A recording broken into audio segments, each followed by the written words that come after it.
Hello, folks.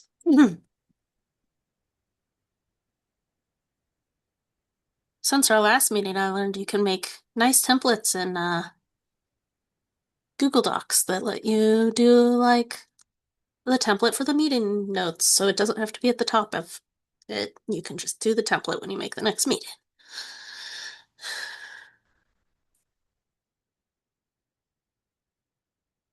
Okay, it's the top of the hour. Welcome. Well, here, this is where you should cut the recording. Welcome to the January 8th, 2026 koha-US Baby Devs Special Interest Group meeting. I'm Lisette. You've all been here before, I believe. How's everyone doing today? Cool. We're gonna try the new stuff we talked about last month and talk about documentation at the beginning. Because dev documentation is, as we've learned, uh, especially coming from the librarian side to the developer side and not from the developer side into developing for Koha, something that we could definitely use some good documentation for helping bridge that gap. So, we have notes from our minutes last month about kind of what all um, we wanted to work on. And so I think something that could be really helpful is to start with would be making sure that the KTD instructions for setup are helpful for everyone.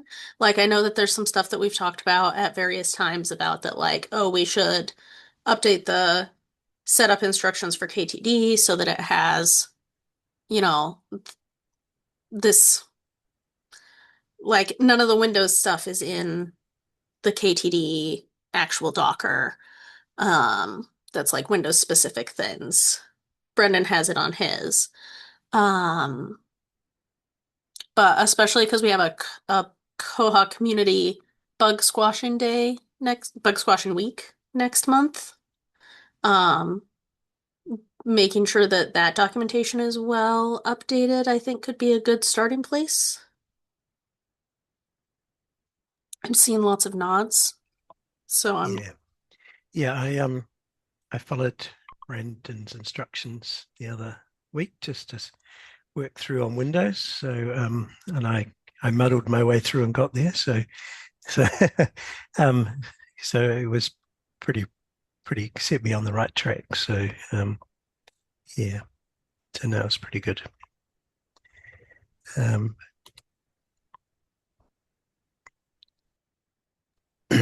yeah. I'm sorry because I might have missed the first couple of sentences of this meeting, but is the idea to add more or improve instructions like on the KTD repo or like where are we Well, talking so about on the wiki? on the KTD repo, or another option could be that to update yours so that it's not just Windows. Um, or has like a Windows section and a not a Linux section and a Mac section or something. So that we can say this is like one place we can send everyone to set up and it's got everything. hmm, Um, because I yeah. do really like your format and how yours looks and with like the tips and stuff. And I don't think like the Koha test and Docker documentation is great for people who know what they're doing. Yeah. That's all good. Yeah. But I Hmm. really like yours. It's really good for like the librarian side of it, the people who don't know a lot about like Docker and things.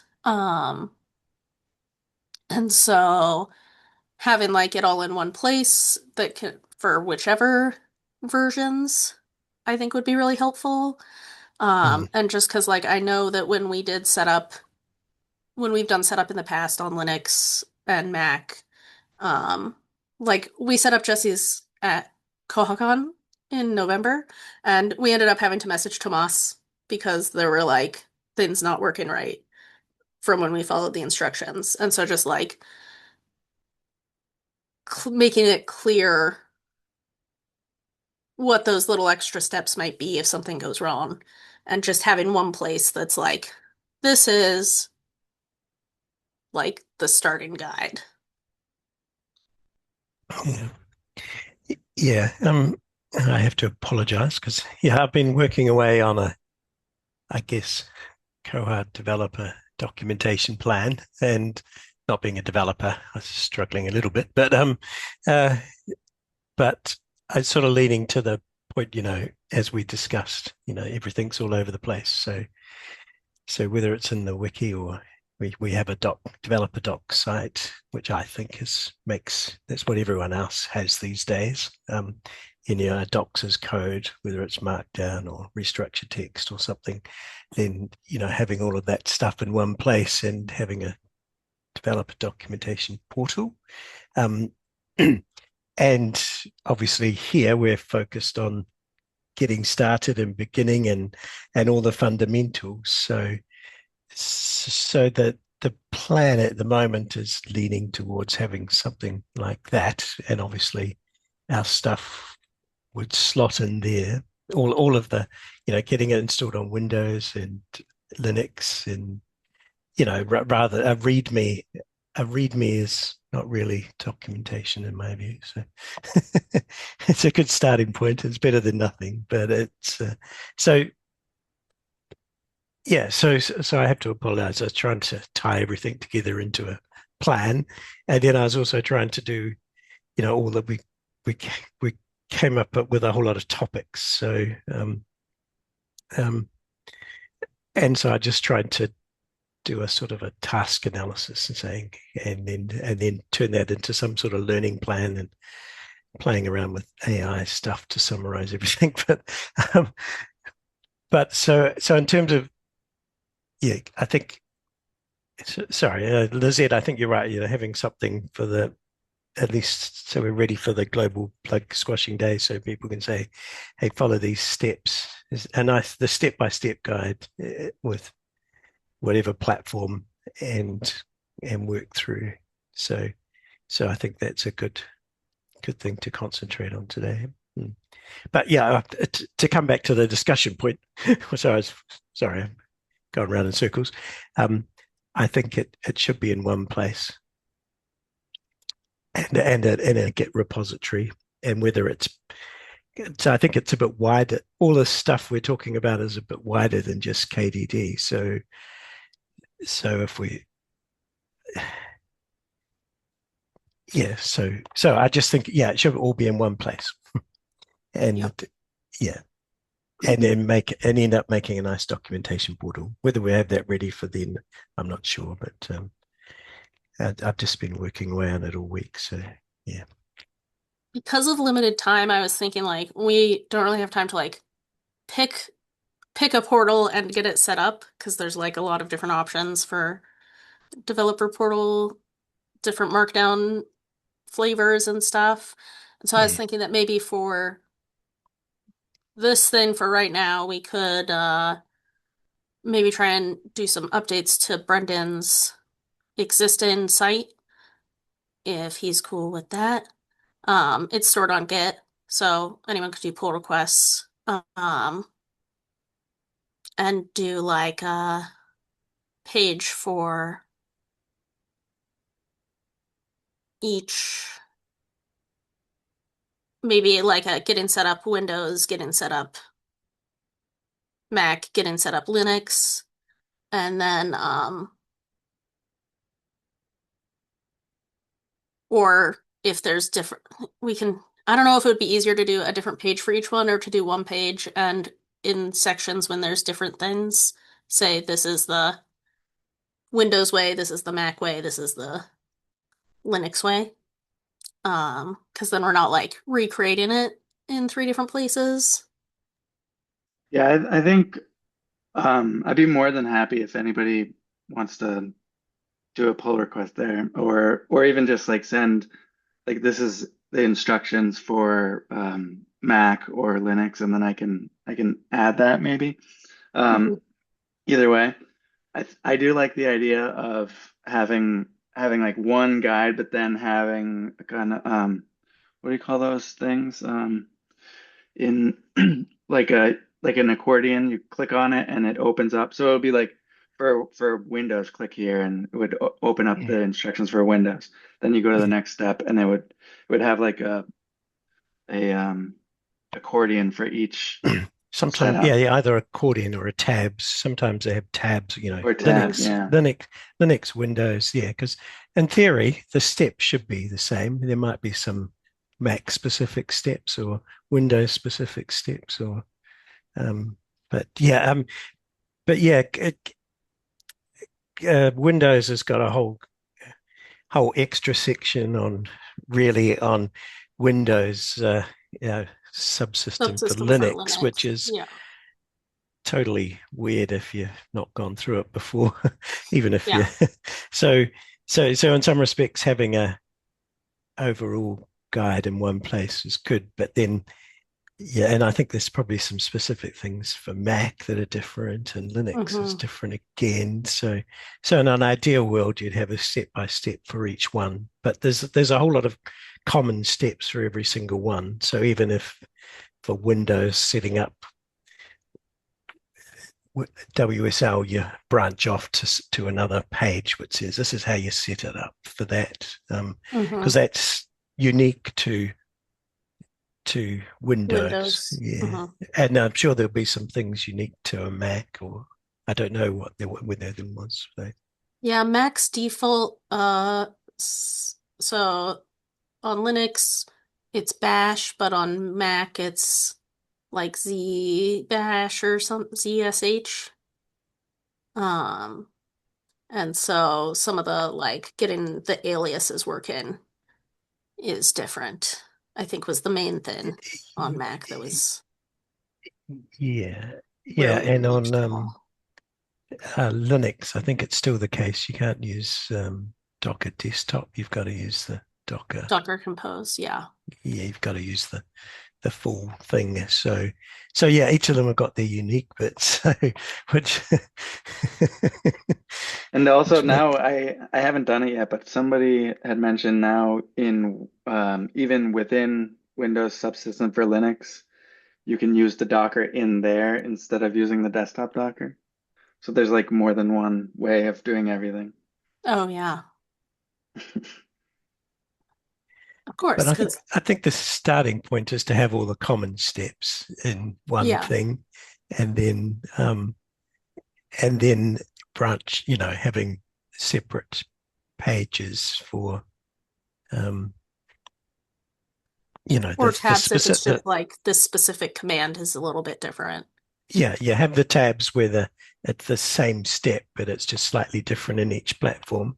Hmm. But when there's a whole extra set of instructions like setting up desktop Docker for Windows or whatever it is, then Yeah, then going to a yeah, separate page for those. But yeah, it's, um, so it's I agree. I found Tomas's and Brennan's guides really helpful in setting up the Docker stuff to get yeah, everything going, like Docker Composure and all that, and following their official documentation. Wasn't too bad. yeah. And that is one thing is that like the GitHub does work really well for Linux and overall really well for Mac. Like I said, I think Jesse, that was the only problem we ran into was the it uses not bash but something else as the default. So, but just having both of them in like one place where you can do all of it real easy step by step for all three versions. So I think for this month, um, maybe Brendan and I can work on updating his site to have everything, and then we can talk about next steps at our meeting next month on documentation. Next steps on documentation at our meeting next month. Yeah, cool. Yeah, and setting up on Windows, I made some notes as I went through that were Oh, cool. things that weren't clear to me. So I'll summarize those and submit. So if that's any use.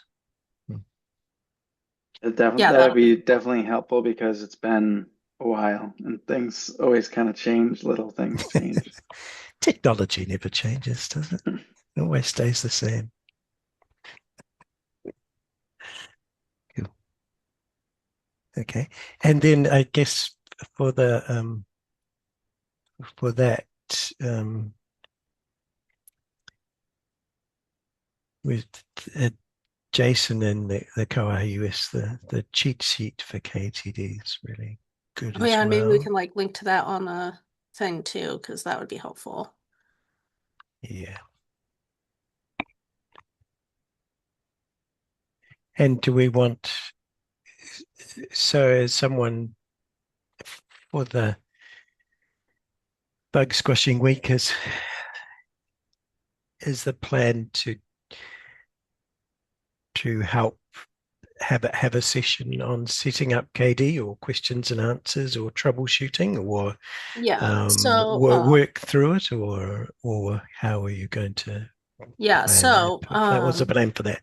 Sorry, that may be another agenda item. it is, but that's okay. We can talk about it now. Because I guess you want, once people are set up, you want sort of the workflow for, say, signing off a patch using KTD or the sandboxes or. Yeah, so Jesse, did you want to talk about it? Yeah. So Lisette and I were talking about this earlier, David. We were thinking, so on Monday, we're going to have our first session, which is just like introductory for any new users, right? So telling them how to get on Mattermost or create a Bugzilla account. And then Tuesday, the koha-US Education Committee is doing Developing Koha Together. And we were thinking about later in the day, having a session where we help you set up your dev box, proactively send out instructions so people can kind of start the process beforehand if they want to. Because Lisette mentioned that like 4 gigs can take a while if we don't want people doing that live because it's going to take some time. And then getting a volunteer to be the person who drives and shows their screen as we set up their dev. Someone who doesn't already have DevBox set Right. up. So we can do the whole fresh thing without making somebody uninstall it and lose anything they've got set up. Yeah. So we're hoping for Tuesday for that one. That way by Thursday and Friday when we have our sign-off bugs session 1 and 2, people might already have their KTD set up if they want. And we also talked about encouraging people to come to Baby Devs next month if they want help setting up further in advance.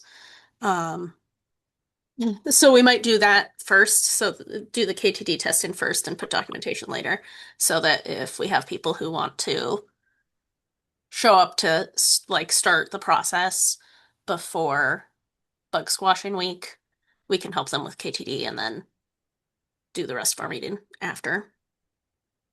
And I'm planning on being at the DevBox setup one, helping with that, and then also on Thursday and Friday we're running like sign off stuff that I'll be at helping with that. So does anyone have any KTD troubles? Everyone can get their boxes up. I see mostly nods. Mike kind of did. I've been able to get KTD up on Windows. It's just it was a chore. But I also didn't have a whole lot of time to work on it, so I'm doing okay. Okay. And you can always ask on the mailing list too if you're working on something not during a meeting and coming up with a problem, because Brennan is only on Windows. David and I have both set it up on David, Nind and I at least have both set it up on Windows in the past. Well, I think I wasted a bunch of time on, which I'm assuming is just not how KTD is designed to work, is getting like persistence. I have it set up on my work laptop that I already sometimes don't restart it for like weeks at a time, but uh and then at this point I'm just doing database like backups and then restoring when I need to, save some stuff. So Yeah. So, two things with that is there is a flag you can set up for persistence. I think it's just P when you do the initial KTD up, but I haven't actually tested it. I've just been told it works. okay. Yeah. But the other thing is, do you know about the custom SQL file? The custom SQL file. I Okay, don't so think I I do. will.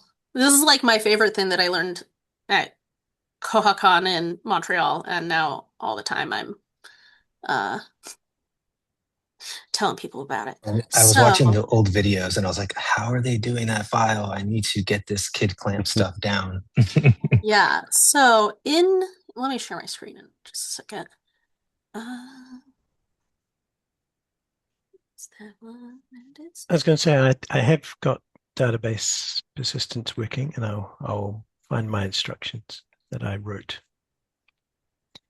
But yeah, normal use KTD is not designed for you Yeah, to. sort of working Yeah, around it. it's really get a nice fresh instance, but it can work. So and it's relatively straightforward. And it, for some reason, I guess unless I delete all my Docker images, it keeps it around even if you start KDD up normally later on. So, which is quite handy.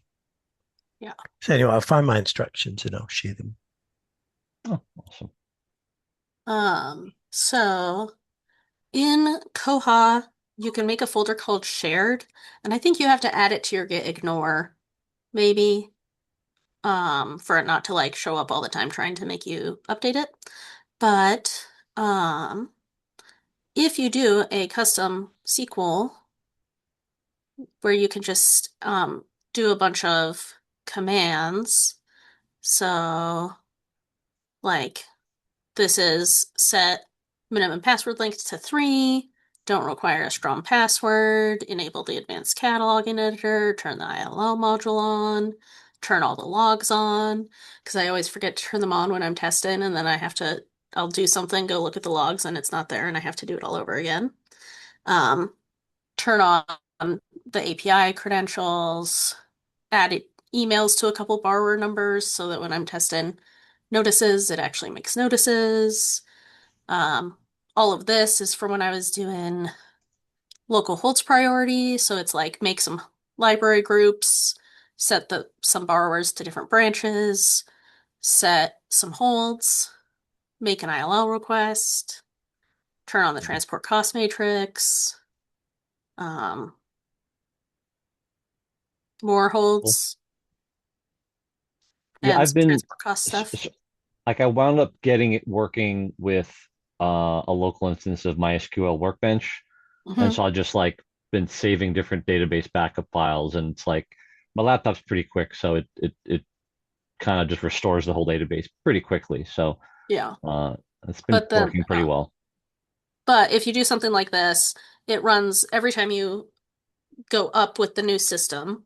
Yeah, when I So if want you like have a persistence, blanket, it's not, then always it'll want to just do work. all of Yeah. this. Hmm. And also, if you do the reset all, that is like your data's gonna get lost. Hmm. Um, it'll do this all again at that point too. So, that can be helpful for testing things without Yeah, persistence. absolutely. And you can also have different ones.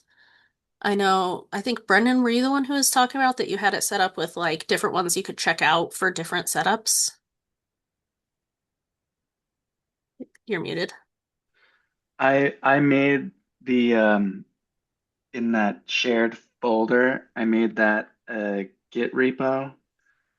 So then you can have different branches with different SQL, and then you can just check out a different branch and it will run the different SQL. So I had like one is just kind of a basic testing one, and then I had another one that I set up kind of like with some of our system preferences that we have set up. So it's like a little bit like if I want to have some of our system preferences that we use in production in Hmm. KTD, then I just change the branch there.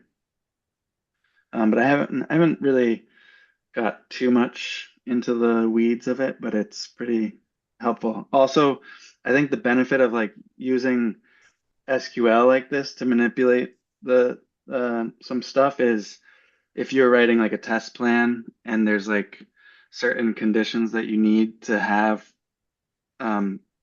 before you can Oh, do yeah. the test, then you can share this on Bugzilla when you when you write a comment on Bugzilla or a test plan, you can say, use this SQL, Mhm. and then we'll set it so that somebody can start at this good starting point. But I had to go through and like manually do a bunch of changes. Yeah. Because these are also the same commands you could just run from within the, like, even if they didn't have a shared So they SQL, could go to the DB shell. you could just go to the Mhm. DB shell and paste these in. So I just put in the chat I have my shared folder is a Git repo that also has my custom bash aliases and commands. And then I have my SSH key not on the Git, but on my computer so that one of my custom functions sources that so I can do Git stuff from inside my KTD without having to like manually make and re-register my SSH key. Because that's no fun. So, we should probably add documentation So about that you this to can, the KTD stuff too, Brendan. so that's so you can push things to your repos while you're inside KTD. Yeah. Ooh, And also I can check out remote branches I never from even thought about that. repos. Well, I set it up because I was wanting to check out remote branches from like OpenFifth often when they're working on big projects, sets it up as a branch on their repo. And so I was testing something for them and I was like, oh, I don't want to have to like do all of this outside of KTD to go back into KTD to make the branch. So I set it up so I could do that easily. But also, yeah, so I have my shared, and I think I had another one that I made too, but it's probably other stuff. Or if I want to like pull handy or something from within, I can do that also, which is Nick's handy scripts, which we've talked about adding into KTD or into the Koha dev tools stuff, so that it's just in KTD. So it ships standard. Um, we have not yet done that. So yeah, database persistence. Because I think that there's just like a flag on. Oh, that's the wrong way. I think. I've just posted my notes into the agenda. I haven't formatted them properly yet. So yeah, it's got the command in there. If you have a look at that. Sorry, I haven't formatted it right yet.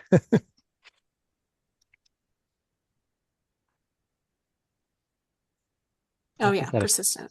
Give that a try. I don't recall what I tried prior, and may have not. So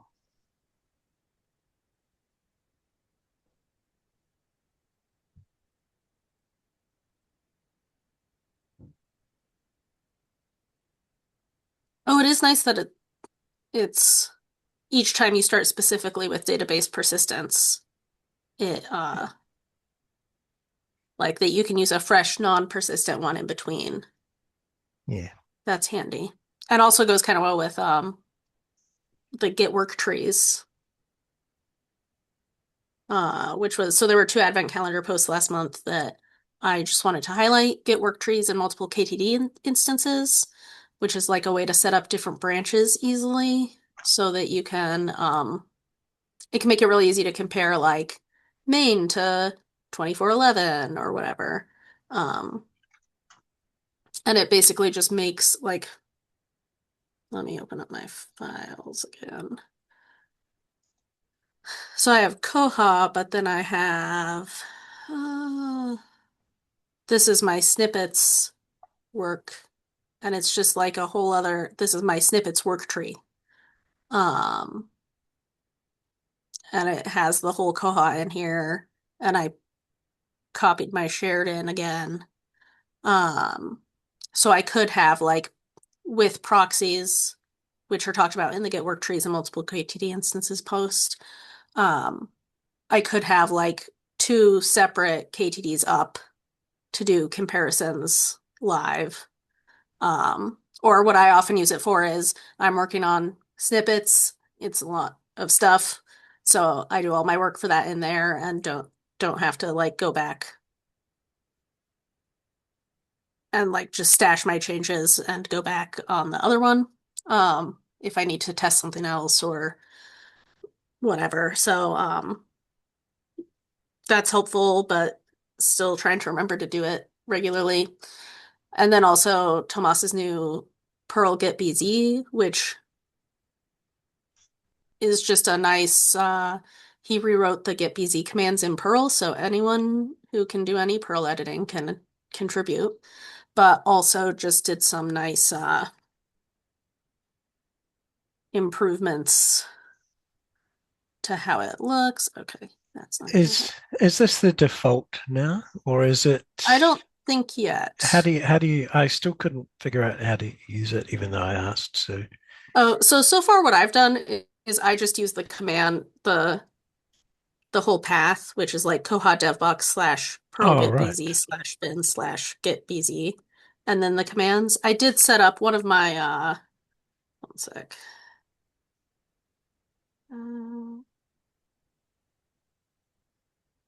Oh no. One of my custom functions that I have is using it for attaching. So so like the function is attach and it just does that.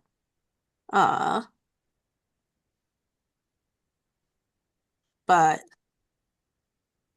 really what I should probably do is just set up an alias that's like PGB or something. All right.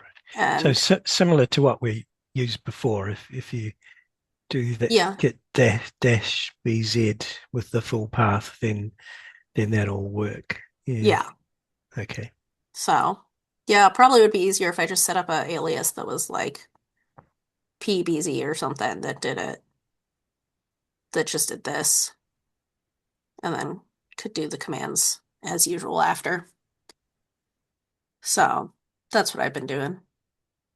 I've been playing around this week trying to get it to source my custom functions and custom aliases when you boot up, but I have not made that work. So, any other KTD things people want to talk about? I was going to say the work tree thing I found useful for having 2 KTDs running. So like you can have 2511 running, particularly so I was trying to write some release notes. So you could see what 2511 did. So you could either create a screenshot of what it was before or after, but you could have your, the current main running so that you could see what it is after with that thing incorporated. So I found that quite handy.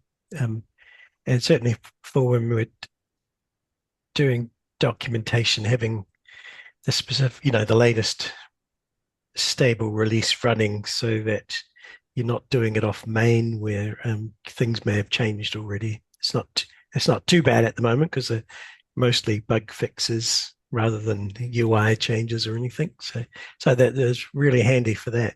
And I've also found it really handy for not actual the koha repository, but for the manual, because sometimes a bug, you're working away on a longer term task and you don't want to commit, and you don't want to use git stash, which has always confused me. To temporarily put aside all the changes you've made, and then you have to restore everything when you come back. But yeah, basically, it's just like working in a folder. You're happy, yeah, you can just leave it as it is, go back to main, create another thing, and then when you go back, it's all exactly as you left it, whether you with yeah. So it's really handy. Yeah. So, sorry, that's I think that's just what you said before. Yeah. That's different ways of saying it. Um, I just want to show off the schedule for Bug Squashing Week, which is in there. Jesse does have a more fleshed out one that they're still working on, like nailing down some of the times and stuff. But the plan is kind of to do like an early morning Eastern and a like 3-ish Eastern thing every day so that we can kind of try and hit all the time zones. And we're also working with like other community members. So it's not just a Bywater thing, it's a whole community thing. And so we're gonna do like Mattermost Monday, and that'll be Mattermost, Bugzilla, all that kind of stuff.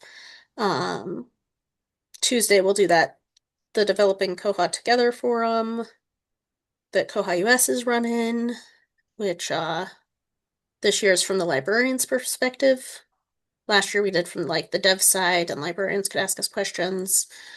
And this year they're doing it from like the librarian side of it.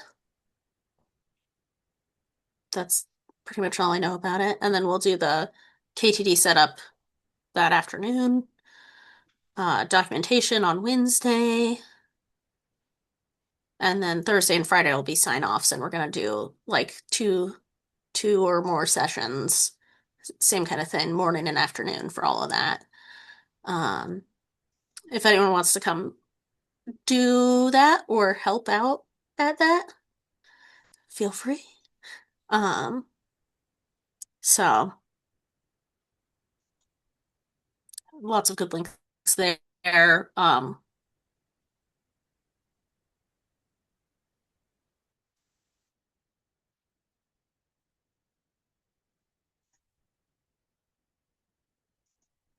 And we can add a link to Brendan's. Does anyone have anything they want to try testing this week?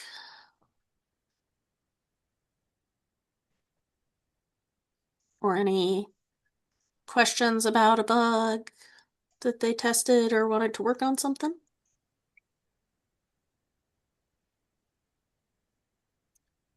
I have one bug that I haven't even looked at Yeah. in a while that I put a patch for, and I think I know what's missing. Like I literally haven't circled back around to it in weeks. It's 41058. I added a patch, and if I just want to make sure I'm understanding correctly, I do not know like Git commands, and so I put a lot of that together manually, the patch. Do I just need to Oh, that was change the the one. subject line and like I thought What's the number? Sorry. that is 41058. Ah, put that in the wrong place. There we go.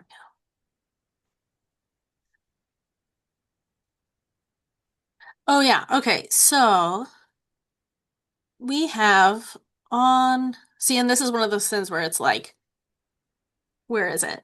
Um, and actually, The Brendan, commit does your thing talk message, about this at all? the commit message guidelines. Yeah.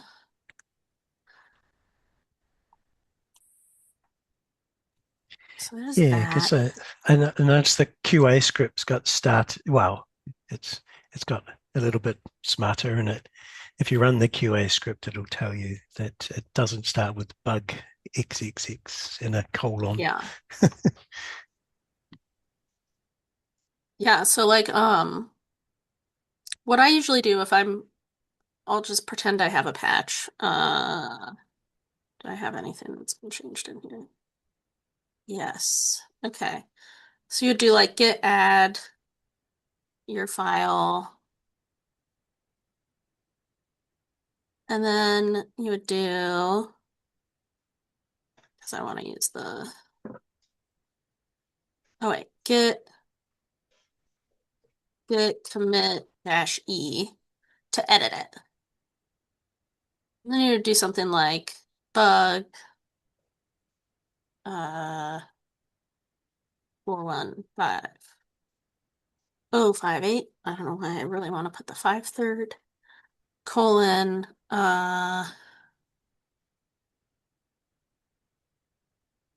or some description or summary of the patch. So like if your patch was, oh, see where you have patch at the start. Yeah, so you would just Yeah, I need figured to get rid of that. Yeah. get rid of that. Otherwise, that looks good for the tool. And actually here, I'll just show what the QA tool does if you do that. So then if you run QA on it, oh, yeah, it says, hey, it doesn't start with this bug, XX. And that's just a good thing to do whenever you're doing a patch is to run the QA tool because it'll check that everything's tidy and that you didn't break anything. And it's really easy. It's literally just QA enter. It's a built-in alias. And it like runs any unit tests and for changed files. I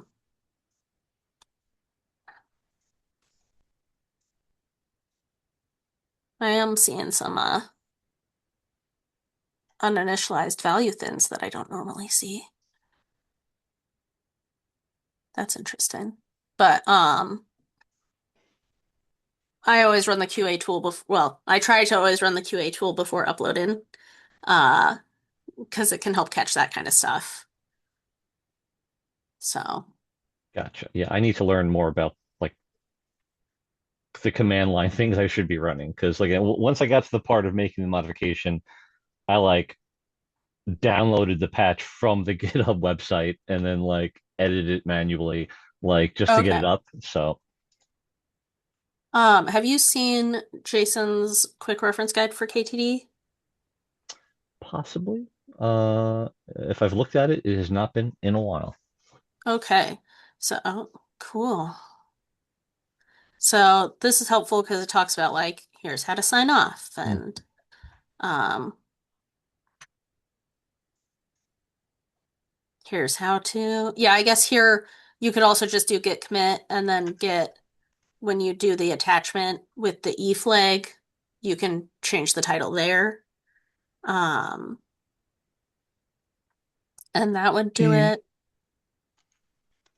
do you have KTD running at the moment, Mike, with your patch there? When we could That's walk. I don't Yeah, right. think it's up right now. I think All I've right, because restarted my otherwise, computer and I have no idea what status it's in. all right. Oh no, I But was you know just thinking that's if you had, we could have just walked you through that's good creating info that though. commit Like I message. know what's wrong, what I need to do to get it fixed. It also mentions the test plan, which I do have in the patch, but was I supposed to put that somewhere else? We Or also usually put it in the comment, oh, in the so comment it's itself. easy to That's it. see. Okay. Yeah. Okay. Well, it, And it if you should be do, part of the commit message at the um, so you've if, got your title, and then after that, you should really have a description of what it fixes, and then test plan, and then the step by steps. Um, but I think if you attach patches weird ways, then even though Hmm. it's in there, it doesn't show up. Gotcha. Yeah, but when you attach it the so way, I'm not going to actually do it, but I'll show you what it would look like. Let's see. Well, I mean, I guess in this case, you'd probably just rebase the patch, which I always have to look up how to do. oh yeah, no, the But test yeah, plans are all in there, so that's good. I do this so infrequently that I always have to look it up. Or get, Could you just do git amend, git commit amend, and then add? yeah. That, oh wait. You got to put two dashes, commit data to mean. Yeah. That right? Okay, yeah. So, oh wait, is that? It looks like it's there. Yeah, So, but it doesn't yes, have the patch at the beginning. That's interesting. I that happens the way it's been uploaded. I think it always does that. Oh, But okay. I've never done it that way. Okay. But I so now if you went to get attach -e whatever, then it would not change the status. That would update, You but think it wouldn't? it'll update Bugzilla correctly, so that you might as well do it. We can always Yeah. undo it. I was just trying to remember the patch number again. This is why I make 058. I think I managed to get 3 different varieties before I got the actual bug. I even did my then branch ROM. Oh wait. But yeah, Do you need the tilde? I can never remember. I don't use it, but there seems to be a whole variety of ways doing it. Oh. No, it's normally head squiggle ... but I don't know why you do without the squiggle in front of head. Yeah. But I don't know why it's that way, or whether there's other Dan, ways. we should figure it out and document it because I don't know if anyone knows. This is the part that always I find intimidating, because some of this stuff it's hard to Google certain things if they're very specific to Koha.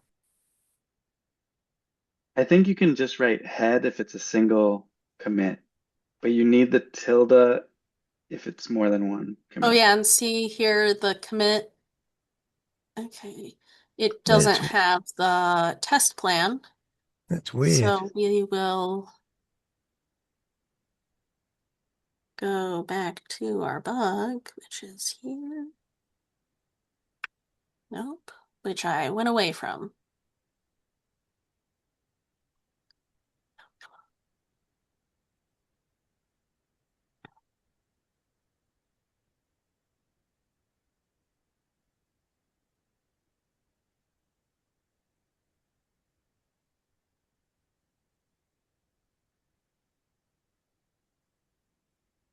And then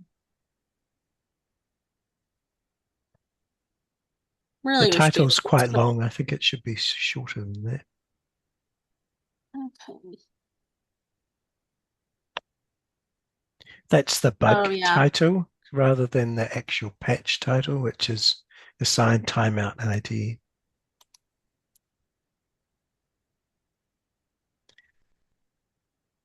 Really, we should do bug 41058.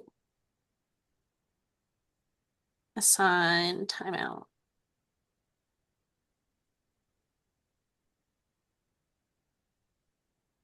Oh, is it not actually trying to attach my commit? I think it's trying not to. And also I put my bug comment in the wrong place according to this. Okay. Yeah. I've done it locally, and it shows it right if I just go get commit amend. Okay, let me. So I can just attach it now if you like, and just. Sure. I didn't have to go through any of that faffing around.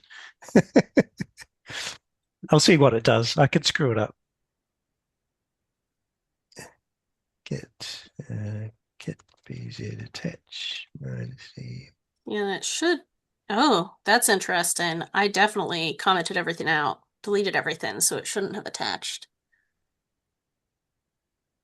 And I wonder if that's going to mess up your attach.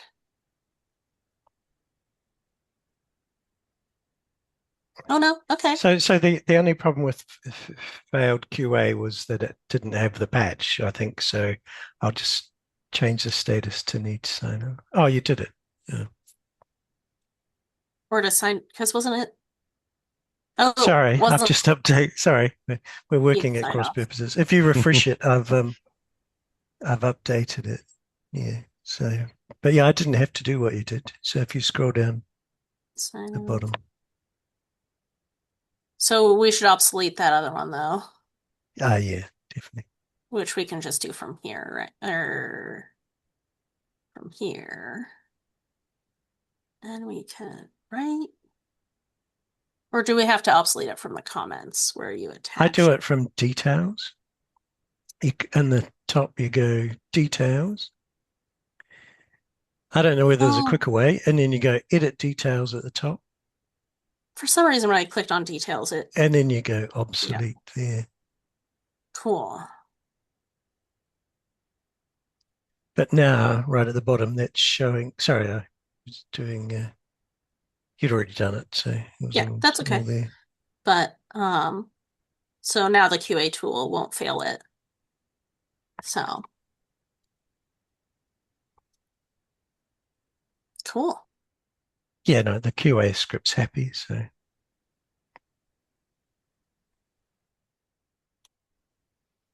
And yeah, that's something that is I look at this all the time, especially when I'm doing QA, because I can never remember what there's like the QA follow-up. And it's like, how do you format that again? And we do try to do like 50 characters of or fewer for the subject, which includes the bug number colon. Usually I feel like I think I must have done something weird when I was in there because I feel like usually it'll like highlight the correct number of characters and then it'll stop highlighting when you've hit that 50. So you can kind of see like, oh, that's where it's too long. So this is a really helpful page also.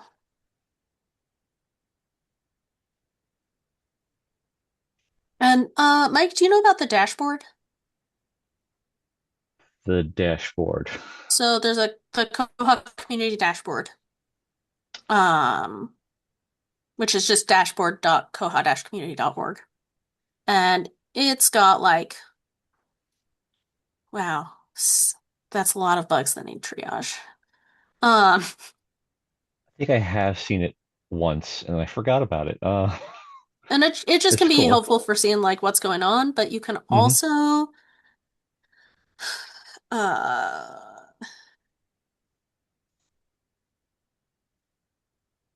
dang it. What's your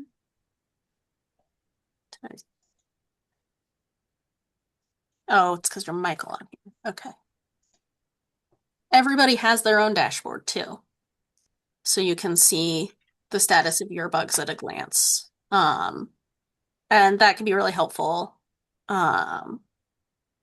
Especially if you have multiple things in different statuses, like I've got this thing that needs QA, and I've got these things that have failed QA, and these things that have been assigned to me, and these things that should be assigned to me because I'm assigned to them, but they're still marked as new. Oops.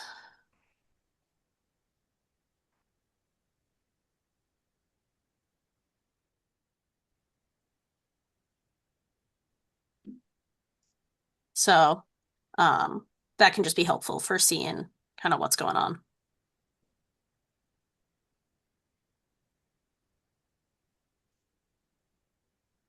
Oh, nope, don't burn this duplicate. But also you can go look at other people's pages since you know they're there. So you can go see like, sorry, Jason, I'm picking on you. I want to promote that bug that I saw on Mike's dashboard. The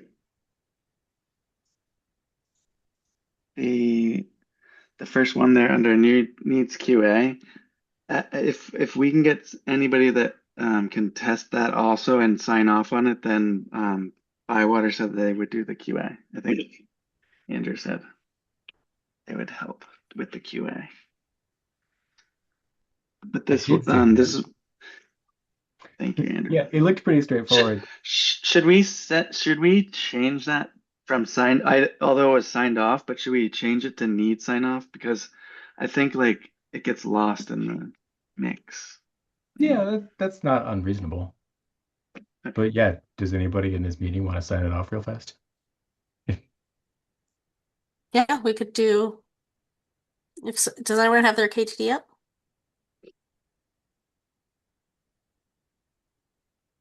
Does I anyone?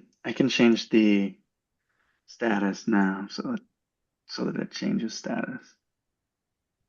Or if Lisette or Brendan want to walk through it, somebody could give verbal consent for signing off That's true. for them.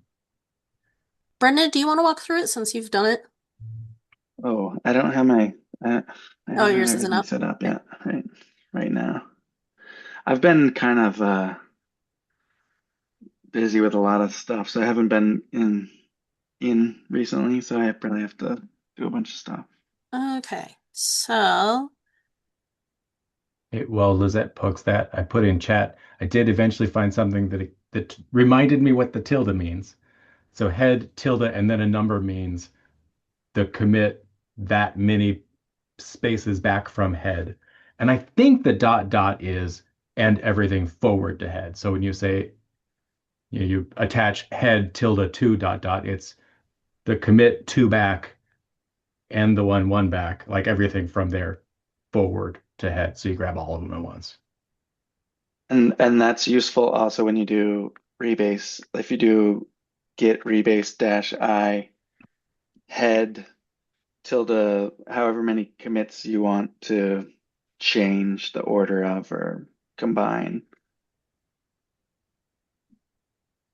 what's this bug number? 32773. The dot dot is still confusing to me. I can't wrap my head around that. Okay. Google's not being very helpful about finding me documentation that tells me what dot dot means, unsurprisingly. But I What? think it is, yeah, like everything in between. Yeah, and then I noticed in one of the Advent calendar posts, someone put dot dot head again. They wrote head again, so I don't know what that meant. Oh. But I can't remember which one it was, so I thought, I just shrugged my shoulders and thought, oh well. Idiosyncrasies. Gotta do the DB update stuff.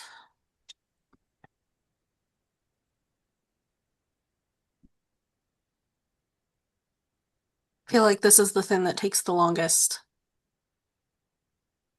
when I'm doing patches, other than actually doing the testing. I was going to say, wow, this is happening. There's three bugs in the sign off queue that are just string patches. So, but we won't be able to do them today. But I've started. I can't do them because they're all mine. So, but they're all quite nice, straightforward, and simple ones. So. And Martin has said that if you want to QA stream patches, you can. So maybe next time we can do a sign off and QA with two different drivers, David's stream patches.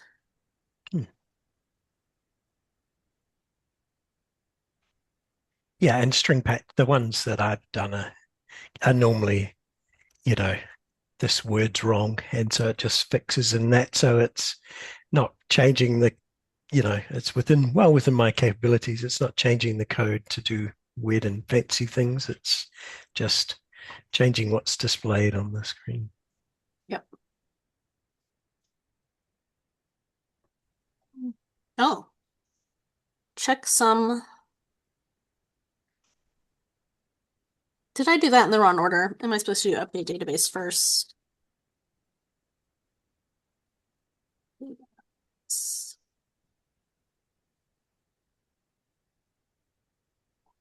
I might have done those in the wrong order. What I find when this one seems relatively straightforward, but what I always find when there's lots of patches and follow-ups, that having some sort of consolidated test plan is good, but I think it's all on one bug. I think on one patch has got all the steps that are, but yes, and I highly recommend doing that Because sometimes I'm not lazy, but most of the time I am. So if I see a bug with 10 patches and no clear, you know, overall test plan, I just go and I look mean, at I something feel else. like if it doesn't have a clear test plan, it's fair to fail QA on it and ask for a clearer test plan. If it doesn't derail you too much right now, could I ask you to explain what you're doing? Yeah, so part of the test plan is to update the database. Let's see, is that here? So So yeah, on one of them. Oh I've yeah, apply always patches, restart all, and update database because it changed the database. And so I don't actually know if I needed to run DBIC or just update database would have been enough. I don't think you needed it. I just at some point it was in my notes to always run it when I did update database. So um if I I don't think need to, that's great, and I could really speed up my testing capabilities because I end up testing a lot of patches that have database updates. So But does it depend if the patch has that attached to it or not? Because you can attach the DBIC schema as a do not push. I don't know if that matters or not. oh, I wonder if it does. Lucas says you should do it. Yes, Go. somewhat. You are updating the schema. So you should run dbic to make sure that when it auto generates the schema, it's the same. I don't know, Brendan, if you manually created that schema update file or if you let dbic do it. I did it with the command and then attached it with the patch. Yeah. Because it does seem to be that there is a checksum mismatch when I do the dbic. Which maybe something changed in the schema since you've done so. And that is why we put on dbic patches do not push, because our release managers will run that at the time that they push it to get the correct version of the schema Yeah. at that exact time. Because it could be stale after however Yeah, much because time. it's really old at this point when I did it. Okay. So so the then scheme. So you only really need. I've never. I sort of vaguely just follow the steps, but so if you change the table structure in your patch, and not all update database things change the schema, but if you do change it, like add a column or change the type or things like that in that database, then that's when you need to do that. Is that right? That's exactly right.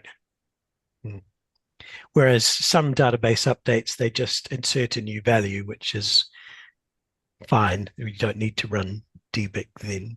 You don't Right, need to 'cause update the schema. Yeah. we're not changing the nature of tables or the Yeah. overall schema or columns in that table. So yeah. Okay, cool. That makes sense now. Does that help?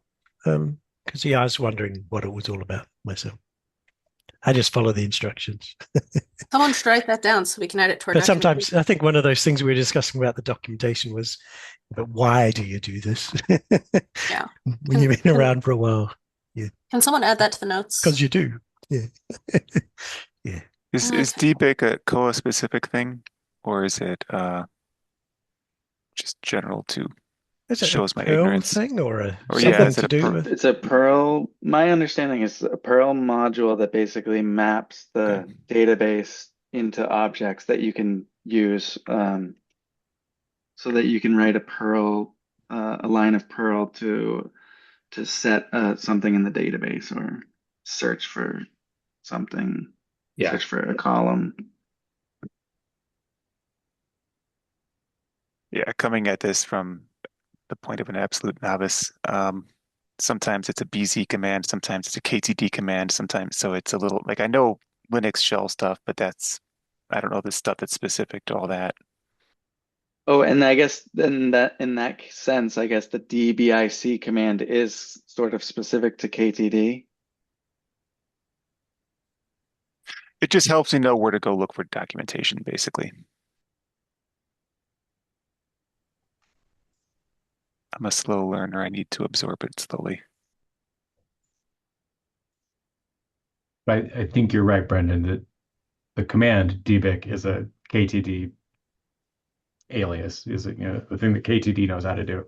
But the like concept of DBIX class is like a broader Perl tool. Yeah, because some patches, some people put in the full path and command, Perl command to run to update the database, and then others, the easy way, update database is one word is just the KTD shortcut, and the same with dbic, I think, as well. There's a full command line thing, but So that did not work for me.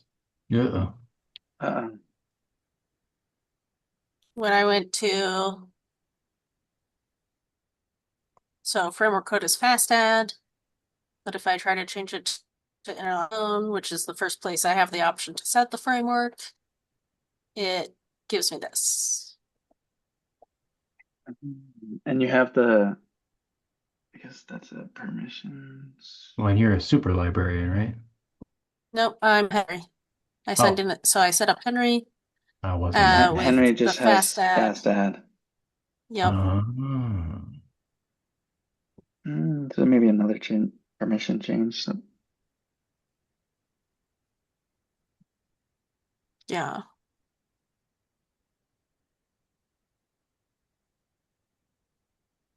I guess what happens if I'm on as a super librarian and try attack here.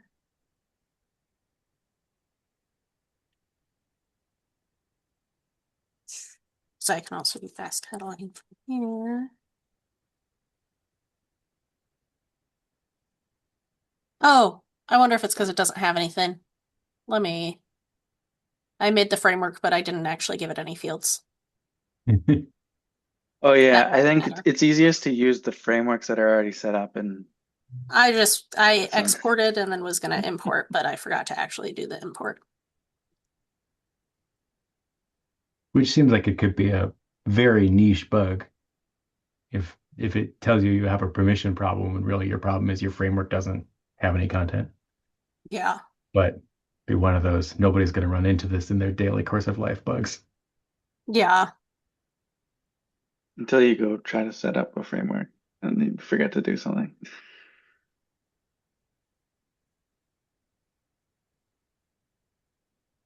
Really? Yeah, nope, still doesn't. But I wonder if I edit one that already exists to be a fast add, if it will work. That would be interesting because I don't actually think I tested creating a framework. I just edited the ones that already existed when I was testing. Nope, acquisitions gave me the same thing. Okay. It looks like it's just trying to do add biblio instead of with the framework code, but that might just be because it's already ACQ.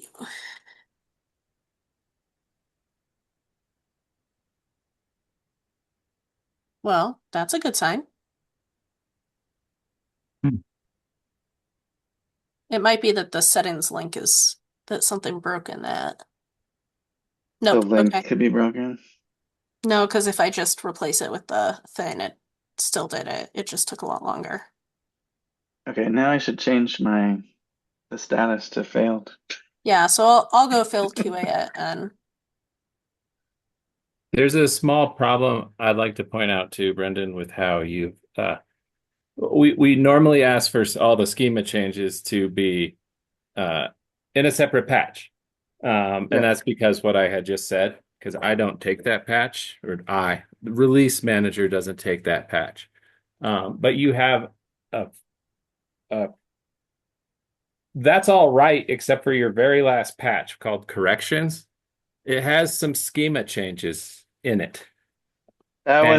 Nick did that. Blame Nick. Oh, well, okay, we'll blame him. But I will just say we don't want those. with other things in the patch, because when I don't take the first patch, now things don't apply. And I have to go back and take out of that last commit the schema stuff and put it in a different commit than because if you look at that last patch, it has both schema stuff Oh yeah, and I see that. some other stuff in there. So yeah, just saying. I think I think he was changing like the capitalization of that part of it. Because he was basically there was like a comment about capitalization, and then another thing that he fixed, I think, had to do with permissions.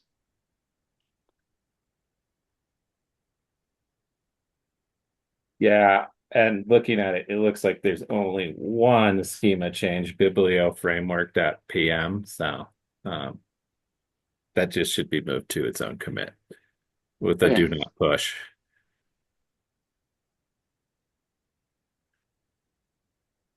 So I can probably rebase his patch and just take that part out of it. Mm-hmm.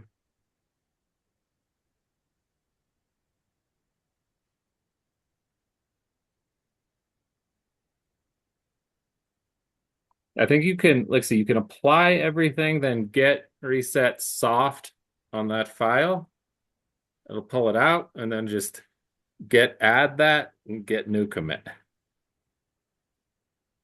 Or I may just only apply all the patches except for that one, and then just create a new commit for without Often when I'm confused, that's what I do.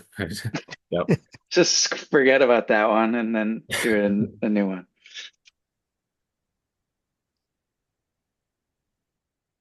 Well, thank you.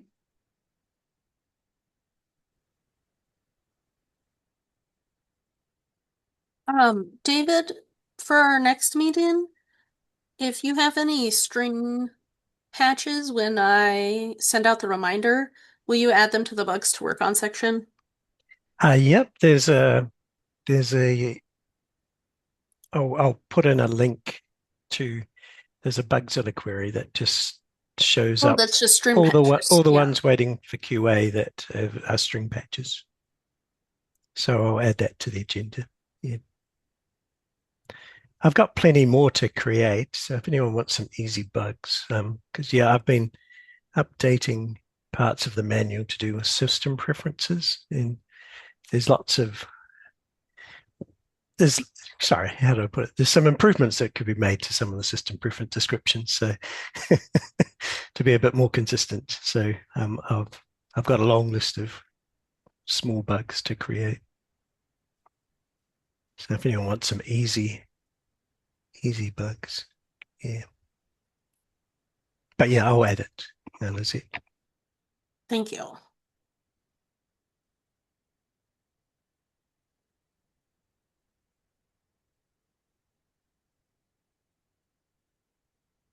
Cool. Okay. Our next meeting is February 12th. Same time, same place. I think I'll put, like I said earlier, KTD assistance / troubleshooting at the top. So if folks are coming to try and get ready for Global Bug Squashing Day. And then we can also talk about our documentation update that we're going to work on and figure out what's next. And then can work on some stream patches or other development-y things. So, okay. Thanks, everybody.